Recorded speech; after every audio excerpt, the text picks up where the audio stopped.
Aujourd'hui, je vous parle de l'un des crimes les plus énigmatiques de l'histoire allemande, un meurtre jamais élucidé.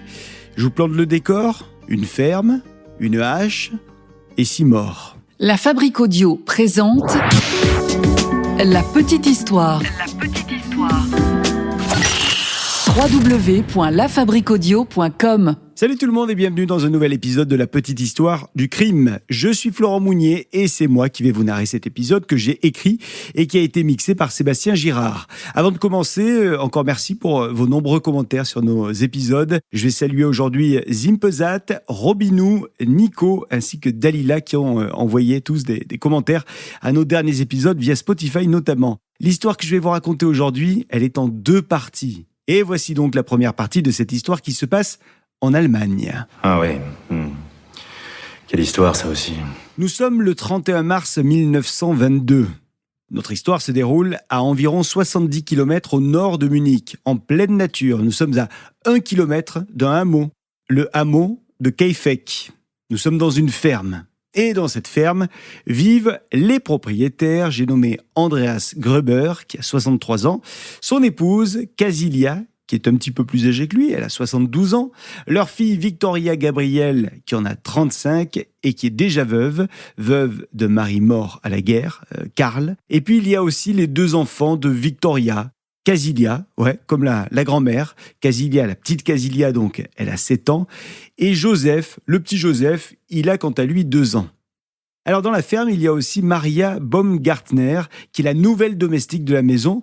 Nouvelle parce que la précédente domestique a quitté la ferme 6 mois plus tôt. Pourquoi, allez-vous me demander ? Eh bien parce qu'elle entendait des bruits bizarres et elle disait même que la ferme était hantée. Bon, quoi qu'il en soit, la remplaçante, Maria, elle a 44 ans et elle vient tout juste d'arriver à la ferme. Pourtant, dans quelques instants, elle sera déjà morte.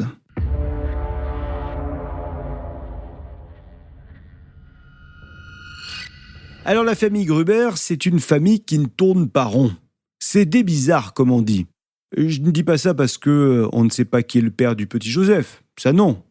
Mais il y a quand même certaines personnes qui racontent qu'en fait, Joseph serait l'enfant de Victoria et du père de Victoria. En effet, Andreas aurait eu des relations incestueuses avec sa fille Victoria. Victoria qui aurait été abusée par son père depuis au moins ses 16 ans. Et il y a même 2 procès. Le premier, en 1915, qui s'est soldé par une véritable condamnation. Andreas Gruber a été condamné à 1 an de prison.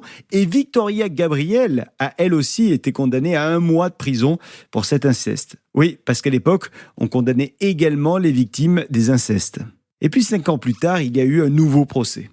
Bon, pour revenir au petit Joseph, le plus probable, c'est que son père soit en fait un voisin, Lorenz Schlittenbauer, qui est l'un des amants de Victoria. On sait qu'il a entretenu une relation avec Victoria Gabrielle à la fin de l'automne 1918, et il a même reconnu la paternité de Joseph. Oui, sauf que c'est le moment où Victoria subissait des rapports incestueux avec son père. Alors avant de vous parler du crime, j'aimerais vous proposer un retour en arrière. Pas grand-chose, quelques jours à peine. Ce jour-là, il y a de la neige tout autour de la ferme. L'hiver touchera bientôt à sa fin, mais pour le moment, il est encore persistant. Alors ce qui est commode avec la neige, c'est qu'on peut savoir si quelqu'un est passé par là. Bah oui, les pas dans la neige, ils se voient. On les voit même très bien. Et c'est d'ailleurs ça qui retient l'attention d'Andreas. Car devant chez lui, il y a des traces de pas. Des traces de pas dans la neige. Des traces de pas dans la neige, bien incrustées ces traces de pas. L'agriculteur suit alors ces traces qui semblent venir de la lisière de la forêt.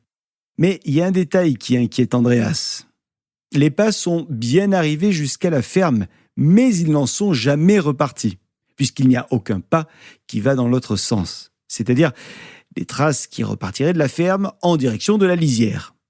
Alors Andreas s'interroge. Il s'inquiète même. Et il décide d'en parler à ses voisins. Et il ne leur parle pas que de ça, aux voisins, non.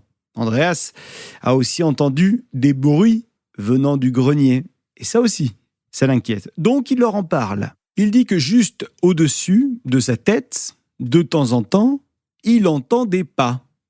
Comme si quelqu'un marchait. C'est vraiment bizarre. Les voisins demandent Des souris, peut-être ? Andreas répond qu'il n'y croit pas aux souris. Et il ajoute même un détail très spécial. Il raconte à ses voisins qu'il vient de trouver chez lui un journal. Un journal qu'il n'a pas pour habitude d'acheter, puisque c'est un journal de Munich. Un quotidien que personne d'ailleurs dans le quartier ne reçoit. Il y a autre chose qui semble inquiéter Andreas. En tout cas, il raconte à ses voisins que les clés de sa maison ont disparu depuis quelques jours déjà. Et impossible de remettre la main dessus. Bon, ça, ce sont des discussions informelles avec les voisins. Rien d'officiel donc, aucune déclaration à la police. Alors les jours passent et puis plus rien. Plus rien jusqu'au 30 mars. Nous sommes le matin du 30 mars et Andreas Gruber découvre que la serrure du hangar à machines est cassée. Des traces d'effraction sont également visibles sur la porte de la réserve d'alimentation. Tout cela commence vraiment à agacer Andreas et à lui faire un petit peu peur aussi. Il part tout de même travailler et en chemin, il va rencontrer Lorenz Schlittenbauer, à qui il raconte la tentative d'effraction. Vous vous souvenez que Lorenz Schlittenbauer, c'est donc l'amant de la fille d'Andreas. Bon, quoi qu'il en soit, Lorenz l'écoute et il décide de donner un revolver à Andreas, histoire que ce dernier puisse se protéger si jamais les malfrats revenaient vers la ferme. Nous sommes le 1er avril. Cette année 1922, le 1er avril tombe un samedi. Et le samedi, les enfants, ils vont à l'école en Allemagne à cette époque. Alors on fait l'appel en classe. Et ce jour-là, tout le monde est là. Tout le monde sauf Casilia, 7 ans. Sans doute est-elle malade. C'est ce que ses camarades pensent. On verra bien si elle est là lundi. Le marchand de café passe lui aussi tous les samedis à la ferme, histoire de livrer son café. Et ce samedi-là, il ne trouve personne dans la ferme. Bizarre, pense-t-il. On verra s'ils sont là la semaine prochaine. Victoria, quant à elle est censée aller à l'église du village le dimanche matin. Parce qu'elle est chanteuse. C'est d'ailleurs la première chanteuse de la chorale de l'église. Elle est donc attendue le dimanche, de pied ferme, à l'église pour chanter. Et ce sont ses amis, les amis de Victoria, qui sont censés venir la chercher à la ferme. Mais quand ils arrivent, le 2 avril, ils trouvent porte close. Pas de Victoria dans la ferme. Ni à la ferme, ni à l'église d'ailleurs. Le week-end passe et arrive le lundi. Vous l'avez calculé, nous sommes le lundi 3 avril. Et toujours pas de Casilia à l'école. Bon, sans doute une grosse grippe. Alors entre-temps, je ne vous cache pas que les voisins ont commencé à se faire un petit peu de soucis quand même. Bah oui, habituellement on les voit les Gruber, ou on les entend, un petit peu au moins, que ce soit dans les champs ou sur les chemins qui mènent à la ferme. Pourquoi ne se montrent-ils pas en ce moment ? Le voisinage est vraiment surpris. Il y a quand même un élément qui vient rassurer les voisins. C'est la cheminée de la ferme. Bah ouais, les voisins voient de la fumée sortir de la cheminée. Ça c'est clair, c'est rassurant. Ça veut dire que les Gruber, ils sont à l'intérieur et qu'ils se réchauffent. Il y a quand même d'autres personnes, en plus des voisins, qui vont être surpris. Et notamment le facteur. Le facteur fait sa tournée plusieurs fois par semaine. Et en arrivant à la boîte aux lettres des Gruber, il va constater que le courrier qu'il a laissé le samedi n'a pas été ramassé encore. C'est pas leur genre, aux Gruber. Là, le courrier n'a pas bougé d'un centimètre. Il était exactement là où il l'avait laissé quelques jours avant. C'est vraiment bizarre, hein. Habituellement, les Gruber prennent leur courrier. Ils le lisent, ce courrier.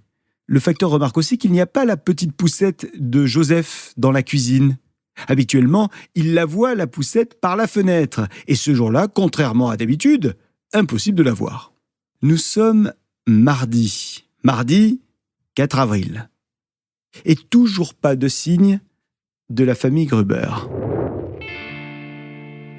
Voilà pour la première partie de cette petite histoire du crime avec les meurtres d'Interkaifeck, l'un des crimes les plus énigmatiques de l'histoire allemande, un meurtre jamais élucidé.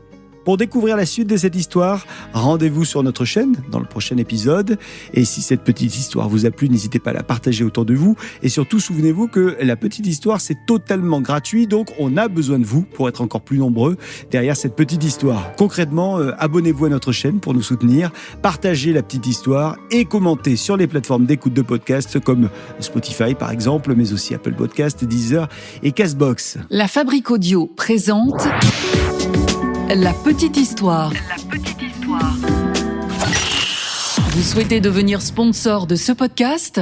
Contact @lafabriquaudio.com. Avant de se quitter, je vous rappelle que La Petite Histoire est un podcast de La Fabrique Audio. La Fabrique Audio réalise des podcasts de marque et d'entreprise. Donc, si vous cherchez pour vous, pour votre entreprise, pour votre marque, un studio pour faire des podcasts, n'hésitez plus. Envoyez-nous un mail, contact@lafabriqueaudio.com, La Fabrique avec un K.